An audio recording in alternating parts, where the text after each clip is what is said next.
But when you are doing things that don't make you feel good about yourself, how exactly do you want to be confident? I'm not about to go and die in the skies.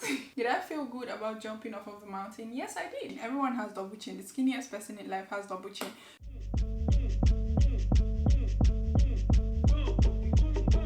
Hi everyone, welcome back to my channel. If you're new to my channel, hi, my name is Gloria Okings. Thank you so much for stopping by. So in today's video, I'm going to be talking about self-confidence. If you are interested in knowing more about self-confidence, how to improve your self-confidence and how to get better with self-confidence, or tips on how you can improve your self-confidence, stay tuned and keep on watching. What is self-confidence? According to Google, definition of self-confidence is a feeling of trust in one's ability, qualities, and judgment.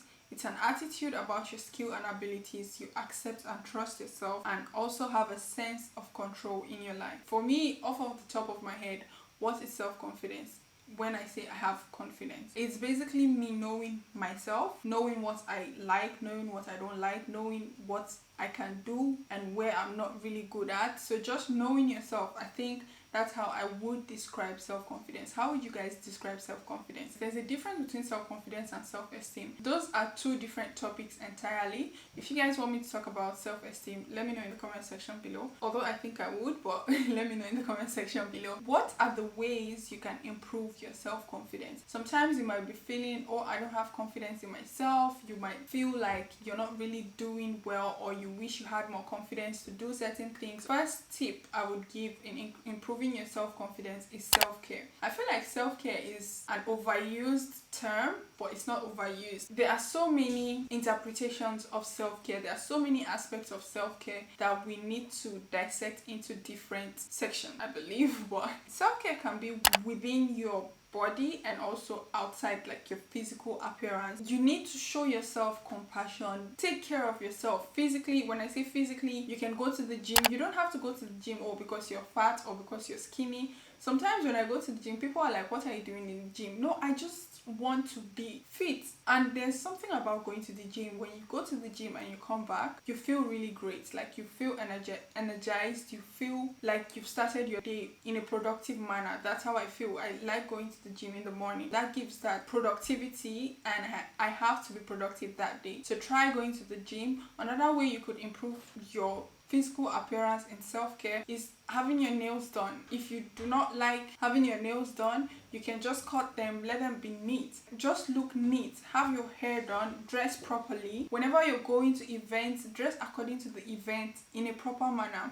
Sometimes I see people go out wearing like the shortest things and then they're pulling it down on the road. And I'm thinking, you're not going to the club, you're not going to a party or something where everyone is dressed according to how you're dressed right now. You came to an event or for an event dressed like this and now you're uncomfortable. I feel when you wear what suits you and you know your style, whenever you step out of your house, you feel confident in yourself. Think about it. All the times you've dressed really nice, that you felt good about what you were wearing, didn't you feel a bit confident? Didn't you feel a bit better? For me, it happens whenever I dress nice and I know I look nice. I feel good. You cannot come and tell me something that would affect me and you think it's going to affect me. No, because I know I look good. Okay, that's also the outer appearance self-care. When I talk about the inner self-care, is what you eat. What you eat plays a huge part in your confidence. It might not make sense to you right now, but it makes a whole lot of sense when I got to realize that. Personally, I've realized carbohydrates is not my thing. I do not do well with carbohydrates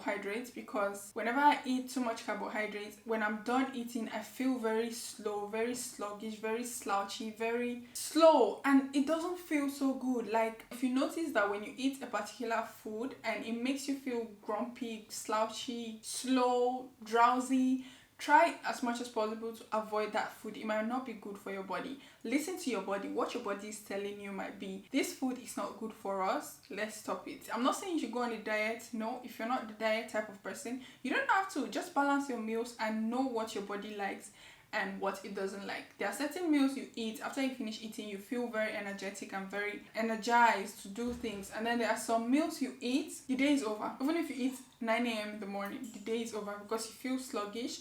You lie down on the bed, before you know time is going, and that's not helping your self-confidence in any way. However way you feel, yes, I'm taking care of myself, absolutely do that. If it works for you, if it's working for you, then that's great. But when you are doing things that don't make you feel good about yourself, how exactly do you want to be confident? My next point is acknowledge your limitations and negative characters. I wouldn't say negative characters, I would just say, I would call it where you're lacking or characters you have that you would want to improve.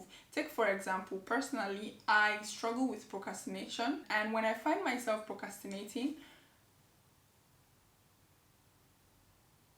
I call myself back and be like, Glory, you are procrastinating. And then when I do the thing I was actually procrastinating doing, I feel much better about myself. I feel great, I feel good, I feel superb. Like that also increases my confidence because it just feels like, okay, I don't feel bad that I procrastinated this thing. I actually feel good because I did this and I have gotten that over and done with.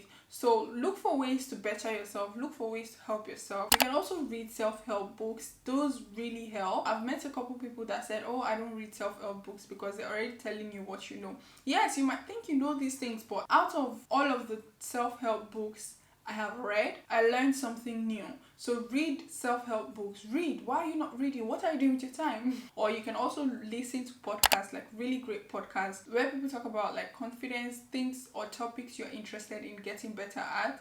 And trust me, you're going to learn one or two. Even if you don't learn everything or you think you know everything, you're going to learn something from it. My next point is self-awareness. You cannot be lost when you're living your life and you expect yourself to be confident. If you're not self-aware of what's going on within you and around you, you need to start getting more self-aware, okay? Another thing under self-awareness is you need to start living for yourself and not for what will people say. Live for what would make you feel comfortable, what will make you feel happy, what will make you feel successful, what will make you feel good about yourself. Not, oh, what will people say or what would the people around me think. No, most of the time when you're thinking, oh, people say, people are minding their own business. Other people have their own lives. Like your life is just your life. You're the one that knows yourself. So other people's perspective of you is what they choose to believe, is what they choose to see. So if you want to have everyone have the same perspective about yourself, you're going to be lying to yourself because not everyone sees you how you see yourself. So it's now up to you to better yourself for how you feel about yourself and how you see yourself. Look at the characters within yourself, living intentionally, because sometimes people just live and they don't know why they're living. They just sleep, wake up in the morning, do the same routine over and over. They don't know what they're doing and the day just passes by. I understand sometimes it happens to each and every one of us because time is flying. Literally, time is going by so fast and I don't know what's going on. Look for things you are good at. Start a hobby. Go for classes you've always wanted to take. Celebrate your wins. That's also something I had to learn because usually sometimes when I get something or when I get an achievement, I would not really celebrate it because I just didn't feel like I deserve it, or I don't feel confident enough that I should have won or I should have achieved whatever it was. Like, no matter how little it is, celebrate your wins, because when you get the big wins, you get to be more aware about this and then you get to celebrate it more. And good things come to you when you celebrate good things. Just saying. I don't know, I just made that up, but it makes sense. Another thing I would advise in becoming more self-aware is journal. Try as much as possible to have a journal and write your feelings in your journal. Sometimes we just go through certain feelings and just brush it off. Most of these feelings we actually brush off comes back to haunt us. So what I do is I write it down. I go through that feeling. I understand why I'm feeling this way. And it just feels like I've offloaded the stress out of my mind, because I'm someone, if I don't address a particular feeling in my mind, it's going to linger a bit. I might think, oh, I've let it go now. It's going to linger in my mind until I address it, or I write about it, or I express it. So that's basically it. Try to journal. I realized that when I journal, I feel way better after journaling. It doesn't have to be anything. You can just Journal like you're talking to yourself, like someone who you trust, but you're writing it down. That will also make you more self-aware. It will also make you identify things in yourself that you want to change, where you want to grow better, and what you want to do. The next point I'm going to give, which is my fourth point, is challenge yourself. By challenging yourself, I would say set goals. It doesn't have to be like long-term goals or in 5 years I want to be here. No, start by daily goals. When you wake up in the morning, you set a goal, you plan yourself, you set your routine, stick to that routine, and then write down the things you want to do for the day. You necessarily do not have to achieve every single thing. You don't have to be hard on yourself, but try as much as possible to make the to-do list, as minimal as possible, because when you have so many things on your to-do list for a day, you're going to be overwhelmed. So try to start slowly, like maybe 3 things to achieve in that particular day, or maybe have your routine and try to achieve your routine at least for the day, and then you move into weekly. Okay, this week I want to achieve this month I want to achieve this, and then yearly and long term, but try to start setting goals. By the way guys, just to put it out there, whatever I say here, I'm not saying I do every single one of them. I'm also learning to do it, and I'm also coming to share it with you guys so we can all grow together. That's the main purpose of me creating this section on my channel, because I just wanted to find a way to connect with you guys so we can all grow together and become better versions of ourselves. Back to challenging yourself. Setting goals is one of them, or that one thing you've always wanted to do but you're scared. Try to take a leap of faith and try doing it, and look at how you would feel. It's going to make you feel more confident in yourself. Take for example, when I went to paraglide a couple years ago, I think about 2 years now. Me personally, I'm scared of heights. I can freeze whenever I'm like at a high place and I'm looking down. And when it came to the time where I was about to paraglide, literally after paying and getting to the top of the mountain, I was about to quit. I was like, hell to the no. I'm not about to go and die in the skies.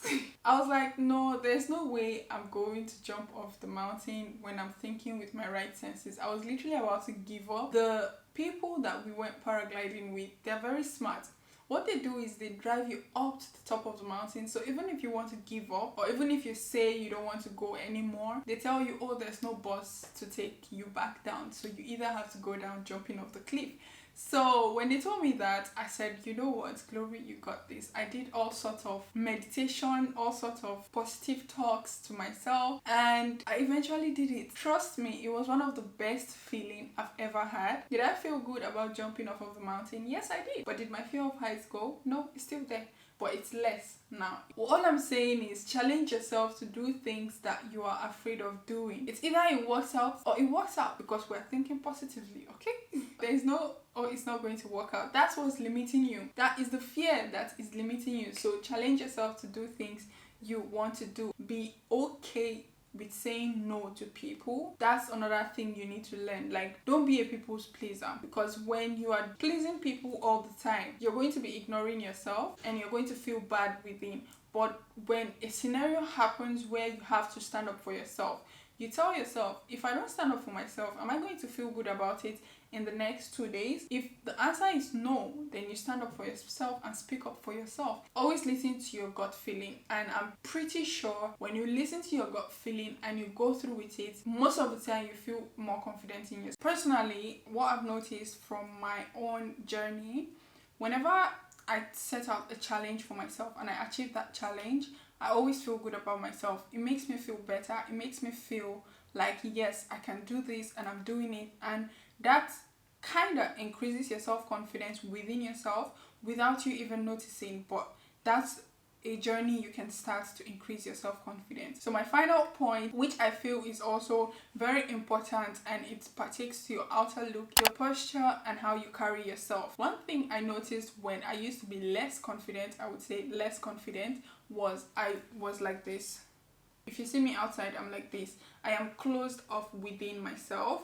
I'm not out there. Like, I'm not saying you should chest out and be going. No, I'm just saying put your shoulders should be broad. Occupy space. Not like, don't be a matter, but occupy space. Occupy your own space. Open your shoulders. Let them be broad. Sit upright. Don't slouch. Slouching So many people slouch, they don't even know. Monitor your posture. Make sure your posture is like straight, upright. Be set and be nice. Another tip is chin up. Like, don't. I was having a conversation with someone and they were like, oh, they have double chin. I'm like, there's a way that double chin is coming out. Sorry. I'm like, you know, everyone has double chin, right? You just have to be, you just have to learn how to tuck it in. And they were like, how do you tuck in a double chin? So it's like when you keep your face straight, when your body is relaxed and your face is relaxed, there's a little layer of flesh that comes down. So when you set your face, what I do is I put my tongue to the top of my lip, to the top of my mouth, and it just raises the chin up. Let me show you guys.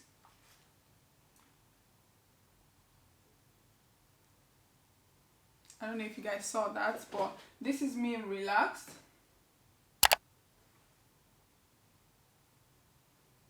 I really hope you guys saw that, but when you put your tongue at the top of your mouth, it kind of creates that. So chin up, make sure your chin is up, because if it's down, you're going to see your double chin. Everyone has double chin. The skinniest person in life has double chin. So just put your chin up, put your tongue at the top of your mouth, and watch how that just reduces like your double chin. When you attempt this, just try to be conscious. You have to be self-aware and conscious to know to do that, because sometimes you might forget yourself and just play. Nah, you have to be conscious. And also when you're having a conversation with people, look straight into their eyes. Sometimes it's not every time you want to be looking into people's eyes. No, you don't want to do that. But when you're having a personal, direct conversation, try as much as possible to look into their eyes. Even if you don't feel like looking directly into their eyes, or you feel you cannot look into their eyes, look at their forehead, like there, close to their eyes. Please don't stare at people's forehead. Like, no, just look at places close to their eyes so it looks like you're looking at their eyes. And be fearless. Be fearless when you're outside. Be fearless within yourself. Just do your thing, and I'm pretty sure with these tips, if you follow these tips, you will definitely feel more confident and you will see your confidence grow. So I've come to the end of this video. I hope these tips were actually very helpful to you. If you guys enjoyed this video, let me know in the comment section below. And if you have any other tips that you would give to someone who is trying to grow their self-confidence, please let me know in the comment section as well. Thank you guys so much for watching, and I'll see you guys in my next video. Bye guys!